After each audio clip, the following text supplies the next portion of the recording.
भगवान के प्रद्युम्न के पुत्र हुए, जिनका नाम हुआ अनिरुद्ध।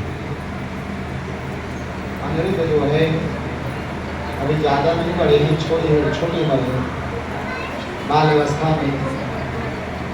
मानस नाम का सूर्य कहते हैं सोने का दृश्यों से, और सुखदेव महाराज जो है कहते हैं परीक्षित राजा सिद्ध राजन। बाणासुर नाम का एक दैत्य है, जिसके बाणासुर भगवान शंकर जी का परम पुजारी परम भक्त है। अपनी भक्ति में भगवान को, शंकर जी को मनाने के लिए अपने शरीर के भुजाओं को काट काट करके वो भगवान शंकर जी के सिर पर चढ़ाता है। शंकर जी प्राकट्य हुआ, भगवान शंकर जी का दर्शन पाते कहता है, भोलेनाथ बोले कि बाणासुर तुम्हें क्या चाहिए?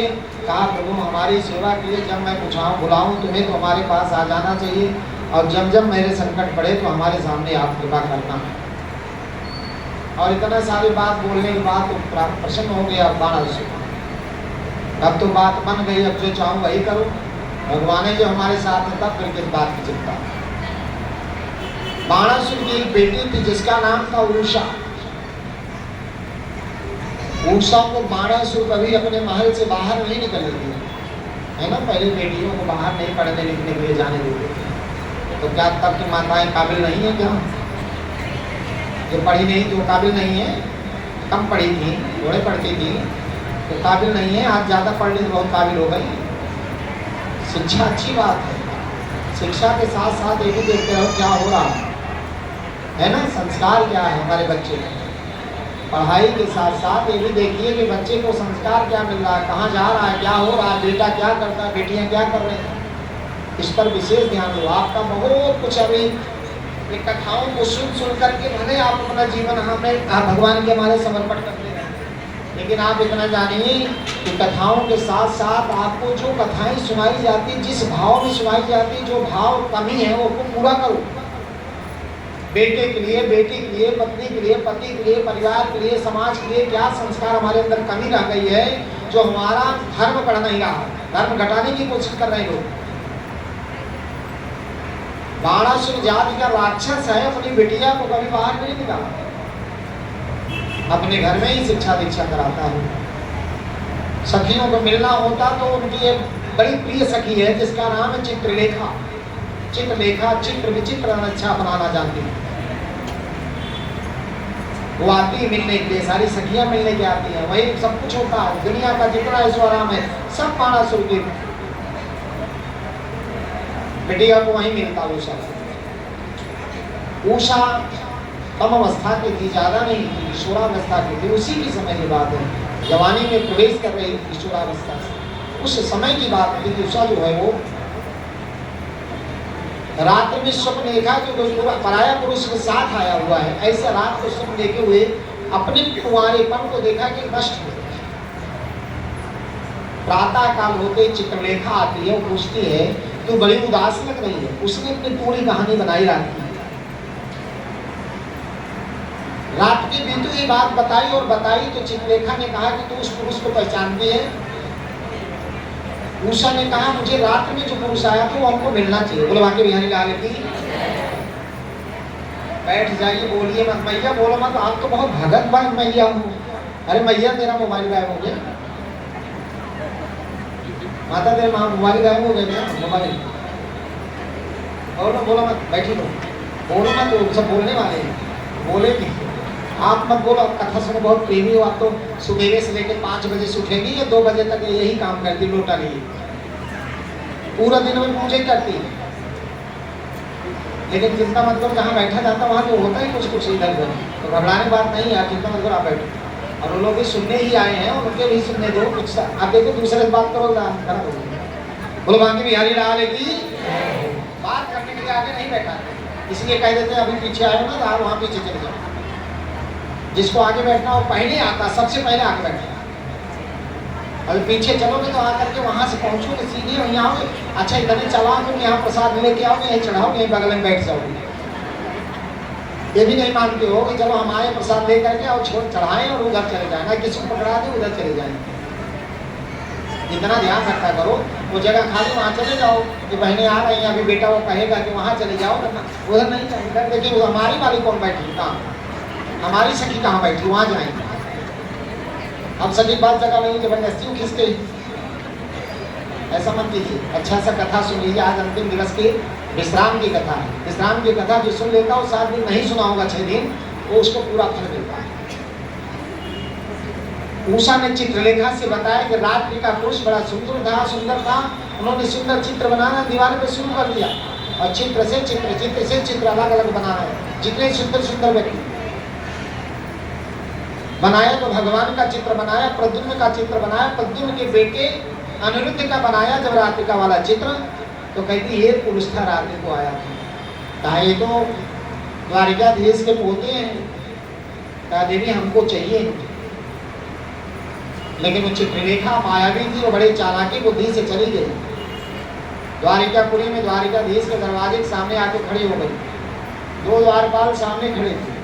वो कहते देवी कहाँ जा रहे हो, अंदर नहीं जाओगी। भगवान की कृपा नारद जी आ गए। चित्रलेखा को देखा, नारद जी से राधे राधे बोली। नारद जी बड़े प्रसन्न हुए, गदगद हुए और उसके बाद कहा देवी आप कैसे हो? कहा बस मेरा एक काम बना दो, अंदर जाने दो मुझको, ये द्वारपाल हमें जाने नहीं देंगे। तो नारद जी गए, दोनों द्वारपाल से बातचीत करने लगे। तब तक चित्रलेखा मौका पाई और जो अंदर चली गई तो अभी छोटे से बालक अनिरुद्ध को उठाई, गोद में आकाश मार्ग से लेके चली गई और लेके आई तो बाणासुर के यहाँ आकाश मार्ग से चली गई अंदर। और उन्होंने बाणासुर की बिटिया उषा को दिया। उषा बड़ी प्रसन्न हुई, बहुत खिलाया पिलाया और थोड़ा मजबूत हुआ, तगड़ा हुआ, उसके साथ रहने लगी। बाणासुर को एक शब्द पता नहीं है। बाणासुर की कथा हम आपको क्यों सुना रहे हैं, इसको जानिए। हमारी बेटी हमारा बेटा बाहर चला जा रहा है और क्या कर रहा है इसका कोई पता। लौट के जब शादी का समय होता है तो हमारी बेटिया हमारे बेटा कहता है कि आप जिम्मेदार नहीं हो, हम कर लेंगे शादी, आप चिंता मत करो। हम अपने मन से देख रहे हैं कितनी बेटियों को, कितने बेटों को हमने ऐसा देखा है जिनके माँ बाप बेचारे 2 साल 4 साल तक वो देखते रहते बर को, और बेटियां तब तक नहीं बताते कि हम किसी को देख रखे हैं और तुम ऐसा मत कीजिए। अरे भाई बता दे तो क्यों परेशान हो, बेटा बता दे तो क्यों बेटा परिवार परेशान हो। वो कहते कि मुझे करना है और मैं भला लड़की देख रखा हूँ उनके साथ करूँगा। लड़की की कोई जात नहीं होती, आइए हर गए, लड़की कोई जात नहीं होती, इसको आप जान लीजिए। ना कोई ब्राह्मण, ना कोई क्षत्रिय, ना कोई जात। बेटियां जो है किसी जात की नहीं होती है। जिस माता पिता के पांडे घर में अगर किसी बिटिया का जन्म हुआ और मिश्रा जी के यहाँ विवाह हो जाए उसका, तो क्या कही जाएगी? मिश्रा जी की पत्नी कही जाएगी। पांडे वाला उसका तो खत्म हो गया कायदे। इसलिए बिटिया के बारे में बात नहीं सोचना चाहिए, लेकिन वह बात सोचो जो सोचने लायक है। हमारी बिटिया बाहर जाती है, हमारा बेटा बाहर जाता है, विवाह का समय हो गया, सब चीज समय से अच्छा लगता है। हम आपको एक ज्ञान दे रहे हैं, आप हमारे उसके बता रहे हैं। कभी कभी बहुत लोग अपनी आंखों को मूंद करके पर्दे पर लगाए होते हैं। अभी नौकरी कर लेगा बेटा तभी शादी करेंगे। नौकरी करेगा तब कौन सा आपको दे देगा? जब तक तुम जिंदा रहोगे, जितना कमाओगे तुम्हारे खाएगा और तुमको देने वाला तेरा कोई बेटा प्रदीप की तरह होगा जो कहेगा पापा कथा सुनो हम बैठेंगे। ये बात अपने दिमाग में रख के चलो। इतना तो करो अपने समय की, उस बेटे का विवाह समय से करो और उसको बाहर निकलने मत दो। तो दिमाग में उसके बाहर वाला आडंबर आ जाए, उसको रोकिए।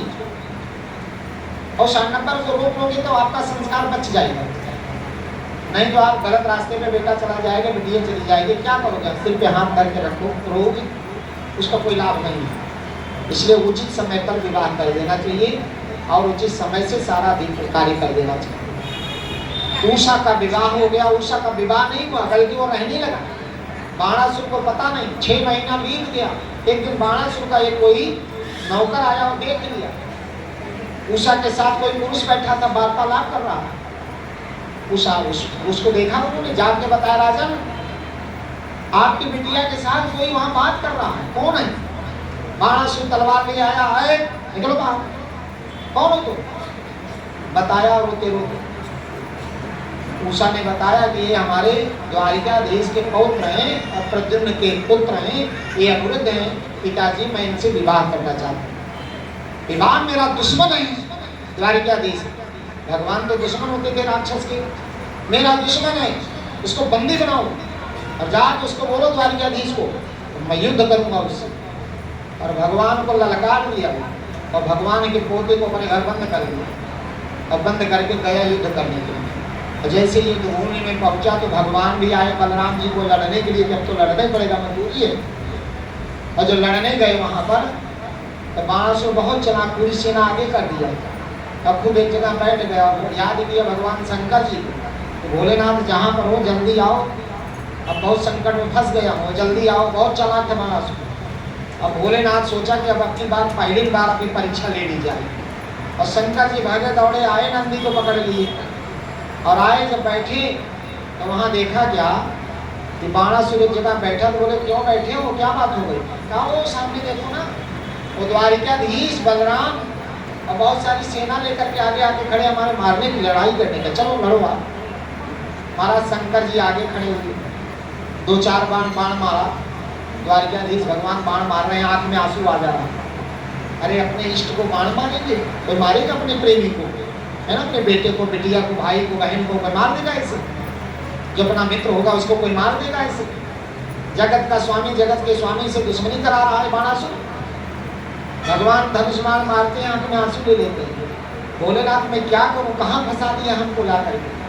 हमारा पोता मैं छोड़ दूंगा, लेकिन आप जो चाहो वो कर दूंगा। शंकर जी ने कहा घबराओ मत, आपके पास एक बाण हो, जिभ्रांस नाम का बाण, जिससे जम्हाई आ जाती, वो वाला बाण छोड़ दो और मुझको जब लग जाएगा तो मैं बेहोश हो जाऊंगा। जम्हाई आ जाएगी, मैं बेहोश हो जाऊंगा। शंकर जी इशारा कर रहे हैं तो जो जिभ्रांस नाम का बाण छोड़ दो तो मैं यहीं पर ही युद्ध भूमि में ही गिर जाऊंगा, और तब तुम लड़ाई करना इससे खुल करके, तब देखूंगा बाणासुर क्या करेगा। भगवान द्वारिकाधीश तुरंत एक बाण छोड़े जिभ्रांस नाम का, और शंकर जी जो है वो जिभाई लिए वहीं पर अचेत होकर गिर पड़े। और गिर पड़े तो सब लोग दौड़े तो देखे शंकर जी को उठाने लगे, उठ ही नहीं रहे। इतने में क्या हुआ, द्वारिकाधीश बलराम घेर लिए बाणासुर। बाणासुर के सारी सेना से लड़ाई हो गई, सब मारे जाने लगे। और जब मारे जाने लगे तो बाणासुर गिर गया। बलराम जी ललकार दिए, रुको बाणासुर, खड़े हो जाओ। जिसको बुला करके तो युद्ध कर रहा था, तो क्या सोच रहा है कि हम लोग उसको छोड़ेंगे और तुमको मारेंगे और तुम्हें छोड़ेंगे? अभी जब तक वो बेहोश है तब तक तू युद्ध कर। और बाणासुर अब डर के मारा गिड़गिड़ाने लगा। और जैसे बलराम जी आवाज लगाए तो भगवान शंकर जी थोड़ा जगे और देखे तो बाणासुर बंदी बनाया हुआ है। शंकर जी उठे, कहे बाणासुर तूने बुलाया तो मैं आ गया, लेकिन अब इतने कर, द्वारिकाधीश को तू अपना संधि बना ले, अच्छा है, अपनी बिटिया का विवाह द्वारिकाधीश के पोते से कर दे, बात बन जाएगी। बाणासुर इधर कर दो, तो शंकर जी आप क्या करें, हमारे संकट में यही करें। कहा इससे बड़ी रिश्तेदारी कहीं मिलेगी नहीं तेरी बेटी के लिए। शंकर जी के कहने के बाद तुरंत बाणासुर गया, कहा मुझे छोड़ो, जाऊं मैं जल्दी से जाऊं। और उषा और अनिरुद्ध को पकड़ कर ले आया, भगवान द्वारिकाधीश के चरणों में समर्पित कर दिया और खुद समर्पण हो गया। कहा भगवान आप इनको स्वीकार करो, अब हम इनका विवाह आपके पोते के साथ करते हैं, अपनी बिटिया का विवाह। और उनकी अपनी बिटिया का विवाह सुंदर उस समय किया। और करके द्वारिकाधीश भगवान अपने पौत्र और पौत्र वधू को लेकर के अपने द्वारिकापुरी में गए। बोल द्वारिकाधीश भगवान की